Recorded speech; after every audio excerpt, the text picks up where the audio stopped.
tried to contact Mickey Steele on my way home on my mobile telephone. I tried Mickey Steele on his mobile, but there was no reply on his phone. I tried him on his home telephone number, but it was an answer machine, and the second time I spoke to Jackie. I was driving home at the time. The next time I had contact with Mr. Steele wasn't until the following day. I rang him, or he rang me. Mr. Steele told me that when they were bringing the boat in, the harbour master had spotted them and thought they were smuggling and contacted the police, and they'd been arrested by customs, but they'd found no drugs and they were let go. I don't recall Mr. Steele saying what had happened to the drugs, but I knew. I knew the boat landed somewhere else to drop the drugs off before it got pulled out of the water. I knew what happened on previous occasions. I was told where the drugs were taken by Mr. Steele. I was told they were taken to his mum's garage. I'd done some wiring there and picked up drugs there. One occasion, I came back on the boat. Mr. Steele's mother's place was within half a mile from where we landed with the boat. When I was speaking to Mr. Steele on the phone, I went over to see him. I think I met him on the playing field at Great Bentley. I received drugs. The drugs were more than my payment. My payment was supposed to be £2,000. On this occasion, I tried to sell the drugs I had. The sale of my drugs on this occasion did not go smoothly. I did receive contact from the people I sold the drugs to. As a result, I thought the drugs were no good. I phoned Mickey Steele about these drugs and told him they were no good. He was surprised. He said, "Come over and see me and take some more."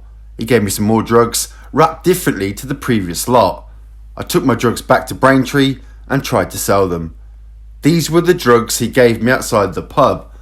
I wasn't successful in selling these drugs. They were also rubbish. So I phoned Mick and told him. He said other people had started complaining and I should come over and see him again. So I went back over again. He gave me all the drugs he had and to see if they were any good. I got people I knew who smoked drugs to test them, as I don't smoke drugs. My belief after doing this was they were also no good. I spoke to Mick and told him, and he asked if I would look after them for now. He rang John Stone. I was not there. He told me he rang John Stone. He said John said surely not, they're okay. Mick insisted they were crap. He said John said he should ring him back, which he did, and he told me he was really sorry there'd been a mistake. He insisted about 1/3 of the drugs were good. Pat Tate had complained as well, saying the drugs were no good and he was bringing them back, so Mick got them back and he gave them to me. But Pat didn't give back as much as he took. There was about 1/3 missing. As a result of that, John Stone said Mick could have his money back and Mick could take the drugs back. Mr. Steele asked me to go back to Amsterdam with him to collect the money and asked me to look after the drugs. I bought a cheap car with MOT and tax and put them in the boot and parked it. The car was a red Mark II Granada. I parked it in Essex. I agreed to go abroad with Mr. Steele. I went with Mr. Steele. It was within a week we went back. We travelled from Harwich to the Hook of Holland and got the train to Amsterdam Central. I picked up Mr. Steele in my Land Rover. When we got to Harwich, I parked the Land Rover in the car park. I bought the tickets for the ferry. I think I paid by credit card. When I went, I thought it'd be a short turnaround. When we got to Amsterdam, we went to Stone's bar and met John Stone. We discussed the money and how it was going to be paid back. Mr. Steele said he wanted it back in English money. Mr. Stone said it would take a bit of time, but he could pay it in guilders straight away. We declined and said we would wait for sterling.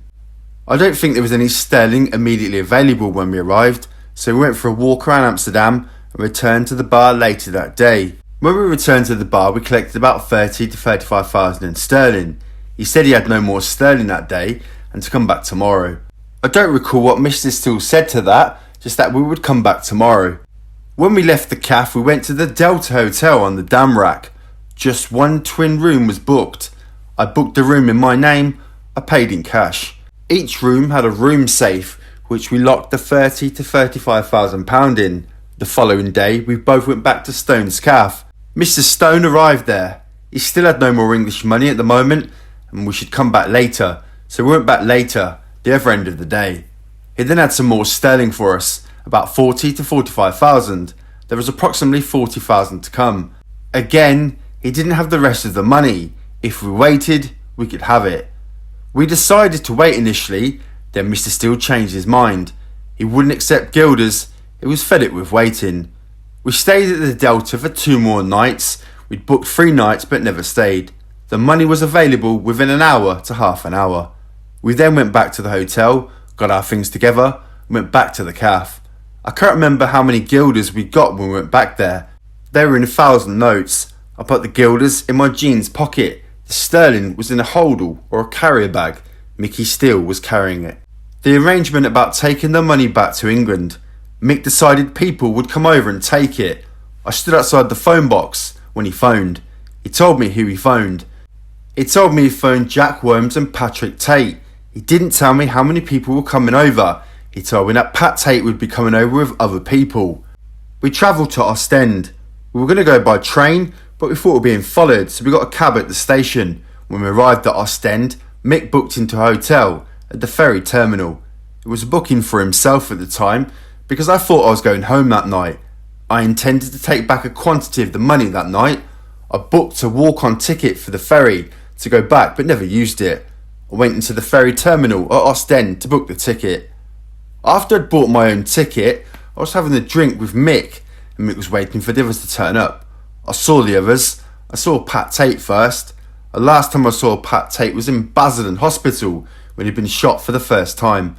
When I saw Pat Tate in Ostend, he was outside the train station. He was in the company with another man. I do not know the other man. I'd never seen the other man before. I think they saw me, but they weren't supposed to, but Mick was walking behind me and diverted their attention. Mick and the other man walked off to a cafe near the station next to where Mick was booked into the hotel. When I saw them go into the cafe, I hung around to see what they were doing, as I wasn't supposed to be there. From where I was, I could vaguely see into the cafe. I think I could see 3 men and 3 women, not including Mick. I don't know who they were. I stayed where I was for most of the time. I saw Mick leave the cafe and go back into his hotel.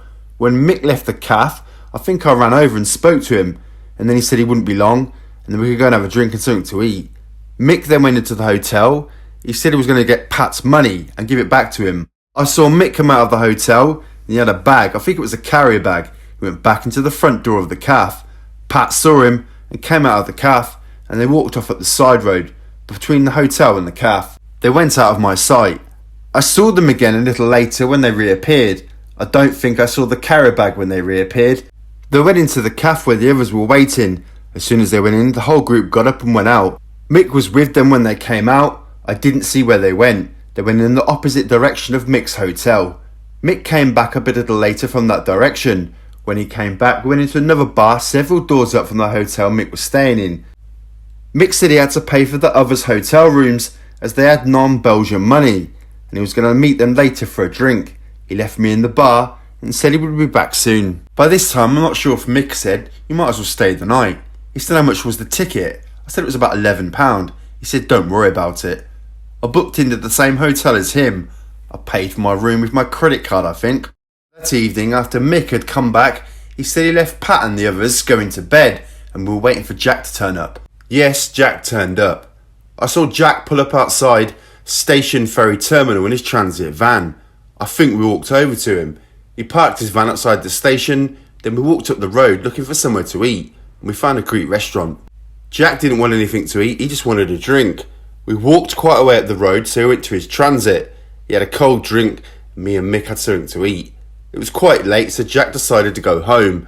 He took half the guilders that I had in my pocket. After he left, me and Mick stayed in the restaurant drinking. That night we stayed in the hotel. The following morning we went and booked tickets for the way home. I can't remember who paid for the tickets. I think we went to Folkestone. It might have been Ramsgate. I can't really recall. I was just happy to be going home. It wasn't the same port. I left my car in Harwich. When we got back, we were met by Jackie. She was in a Toyota RAV4. We started to go home. We stopped at the steak bar and had a meal, and then we drove back to Harwich to my Land Rover. The drugs were still in the boot of the car where I left them. Mickey told me to dispose of the drugs, which I did, within a few days after I got back. I took them down to the gravel pits, the one with the water in, and threw them down there. This is in Braintree, Sandpit Lane. I made another trip abroad where drugs were brought back. I went with Francis Reed. I made 3 trips abroad, once with Mr. Corey. The second trip I didn't go with Mr. Corey, he was on holiday in Spain, so I was going on my own. I took money with me from Mick. I think I bought about 65,000 on the trip. It was my idea Mr. Reed should go. I didn't tell Mr. Steele before I went I was taking somebody with me. I went to Ostend. I can't remember which port, then travelled to Amsterdam in my Volkswagen Sirocco. I paid for the tickets, we went to see Mr. John Stone, gave him the money, and my car keys. Then I expressed a preference to grass, which he said he had. We agreed the quantity. I told him when my car was, and what it was, gave him my keys, and he said he would put it in the boot. Me and Mr. Reed went for a walk. When I returned to the cafe, I saw John Stone, he gave me my keys back. I then went back to my car with Mr. Reed. I was going back to Blankenberg and met Mickey Steele and gave him the drugs as usual. After I got the drugs, I contacted Mr. Steele as before and told him everything was okay. When I got to Blankenberg, I parked my car and we had something to eat. Then I left Francis Reed at a cafe bar and went to meet Mick. I had with me the walkie-talkie and torch, the grass which wasn't very heavy, in nylon laundry bags quite big. I turned on the radio and heard Mr. Steele. He said the normal thing, it was 2 minutes away, make your way to the beach and flash the torch, which I did. I was wearing chest waders and a jacket. I heard the boat and then I saw it. I loaded the drugs in the boat, and then he told me I'd come back with him and then we would pick the car up. I wasn't expecting that to happen at that time. I told him that Fran was with me. Fran had been in prison with me. Mickey still knew him. Mr. Reed was just up the road in the cafe. I told Mr. Reed, take my car home and I will see him in England. I returned to the boat and got in. I hadn't been in the boat before on sea. The journey was nice, the first part, quite exciting. Then it got rough, not so exciting. It split the main fuel tank and it was leaking. We just got back to England. I didn't recognise the place we got back to. Mick said it was Port Clear. Jack Williams was there when we got back. As the boat gets in, we ran out of fuel, so we got the drugs in the back of the Range Rover, and Jack saw the Range Rover was stuck on a log. So Mick said take the drugs out of the Range Rover, hide them in the grass, and we tried to get the Range Rover free, but we couldn't. Mick said he would go to his mum's house to get the car to put the drugs in. Me and Mr. Williams tried to dig the sand to free the Range Rover, but we couldn't. Mick returned in an Ostend Metro. The drugs were put in the boot of the Ostend Metro. Then he said he was going to put the drugs in his mum's garage and get a chain to free the Range Rover. He drove off on his own. Me and Mr. Williams freed the Range Rover and got it unstuck. He came back in the Metro. The boat was meant to have fuel in it and go somewhere up the coast, but it didn't, so they said we're going to have to get the trailer and left me holding the boat. They came back an hour later or so. I couldn't remember, I fell asleep. I had tied the boat to my ankle, so when they came back, they reversed the trailer into the water. We loaded the boat. Then we went back to Mick Steele's house in Anglers Green. I got paid £2,000 in drugs. I was given more drugs. I sold the drugs I was given. I kept my money and gave Mick his money. After the third trip, first or second week in November, beginning of November, I didn't go abroad again after the trouble with the cannabis. I was asked again to go abroad by Mickey Steele. I declined, said I didn't want to. After the last trip abroad there was on my passport, about a couple of weeks to a month left to expire and that, I was working at this time at Kempston Point, Sundry-on-Thames. My mobile would be with me while I was at work. I was aware of the village of Retterdon.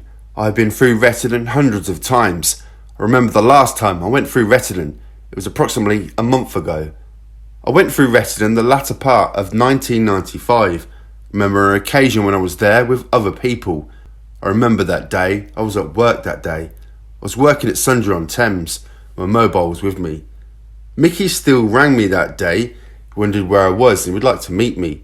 We did not discuss where we would meet because I was at work.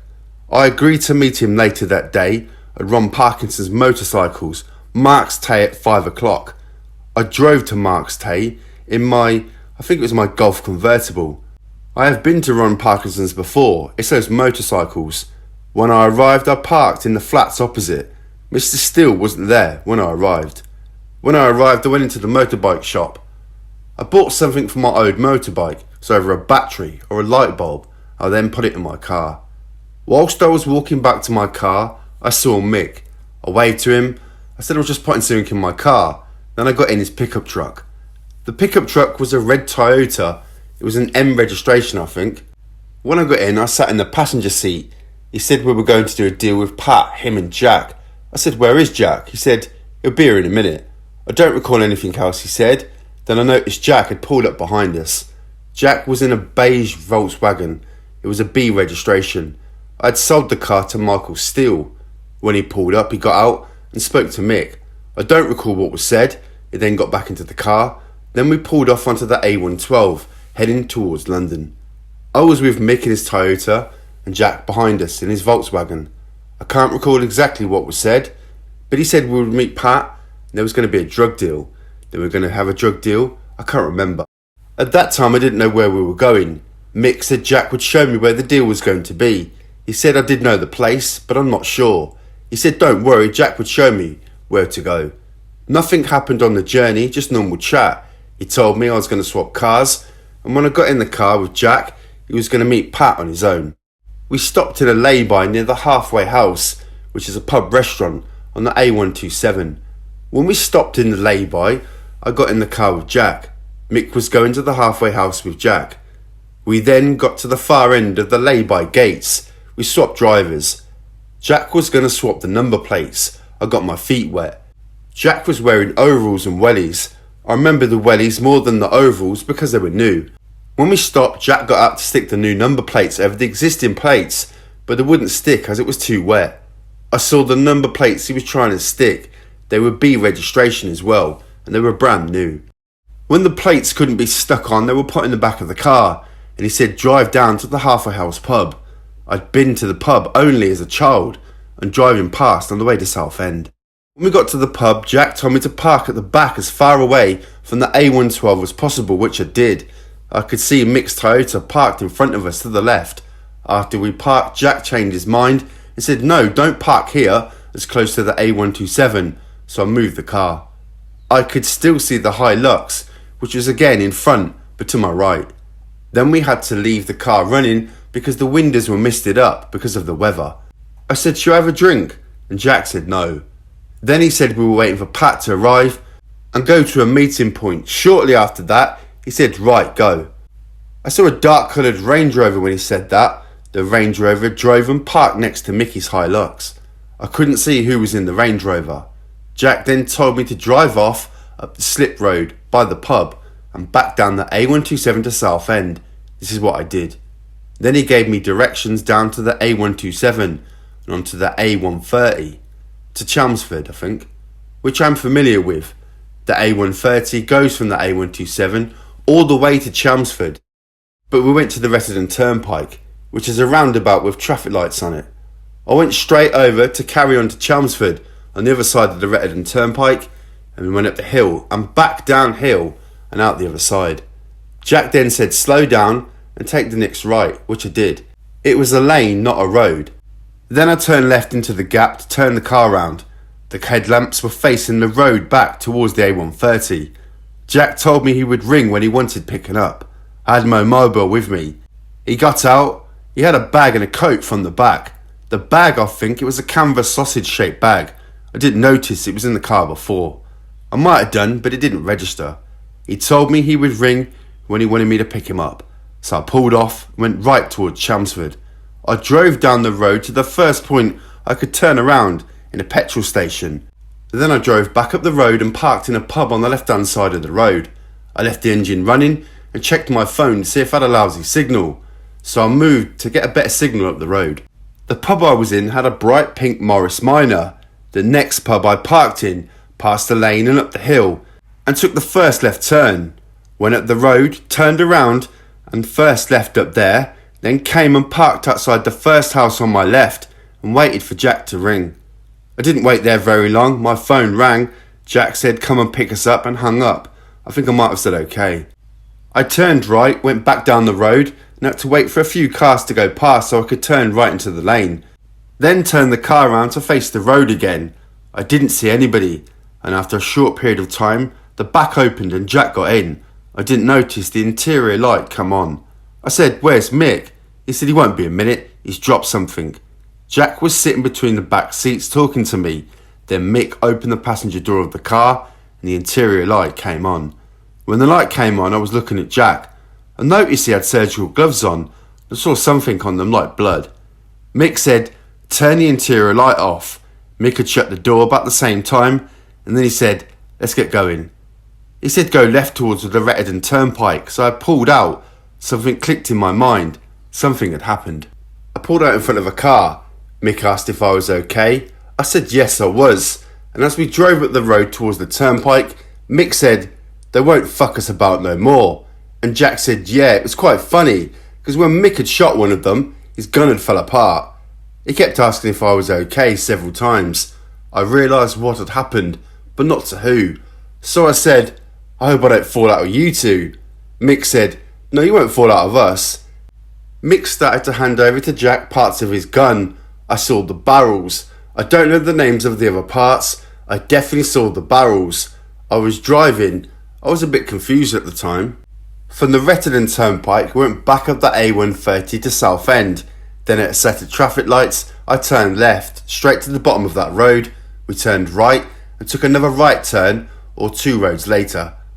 As we went up the road, there was a pub on the right, the Hungry Horse or Hungry Hippo, something like that. I drove into the car park of the pub and parked next to Mick's Toyota, which was on the left, and stopped the car. They got out and I was still sitting there. Mick had opened up his Toyota. He told me to go and get in the Toyota, which I did. They were getting changed, sort of thing. Mick was taking off his wellies and overalls, off over his wellies, then slipping his shoes on. Boiler suit and wellies were put in the back of the pickup truck, and Jack did the same, I think. And then we drove off. Mick drove the Hilux with me in the passenger seat, and Jack was behind us in the Passat. We drove past the Rettendon lane, then Jack overtook us on the dual carriageway as we were driving slower. There was some conversation in the car with Mr. Steele. He said Jack was very cold-hearted. I said, why? He first of all said that when they stopped down the lane, a gate had been shut, so I got out of the Range Rover. I didn't know where Jack was, and Jack leant into the Range Rover and shot all 3 of them. Jack handed Mick a gun, and Mick shot them. And then he said once that had happened, Jack reloaded his gun and shot them all in the back of the head. I can't recall anything else that was said. I did say, "Can we stop and have a drink?" Mick originally said yes, good idea, as Mick looked a bit shaken up. But when we got to Mark's Tay, he said, "Best go home straight away." Then I got into my car and headed back to Braintree. Afterwards, I was working at Mick's new house, like a cottage, and there were some things spoken there with Mick and Jack. In conversations, Mick told me that when he was driving to the lane with them in the Range Rover, that Pat's girlfriend Sarah had rung Pat on the telephone, all lovey-dovey, which he hated, not like when Sarah talked to Mick and Jackie. He was concerned Pat might have said he was with Mick now, but he didn't. Then he hung up the phone just as they was at the lane. I don't know if it was Mick or Jack that said it, but when Pat was shot in the back, he started to squeal like a baby, and his hand had come up. He'd put his hand through the window. Also, Jack had said to me at some point, Mick was really excited when he shot them and was saying, "Give me some more cartridges, give me some more cartridges." Afterwards, Mick said he hadn't felt so bad about it, as Pat deserved it, as he was such a bastard. Who would care that Pat was dead, as nobody liked him, which was quite true probably. There was some conversation about what happened with Mick. Roughly, it was that when the money had been returned from the bad drug deal, a lot of the money Pat had put in wasn't his when he'd borrowed it. And then what Pat decided to do was not to pay the people back, and blame Mick to say he hadn't paid him back. Mick knew this because Sarah had told him, Pat's ex-girlfriend. Pat was telling them that he hadn't been paid back, and if he wasn't paid back, he would kill Mick.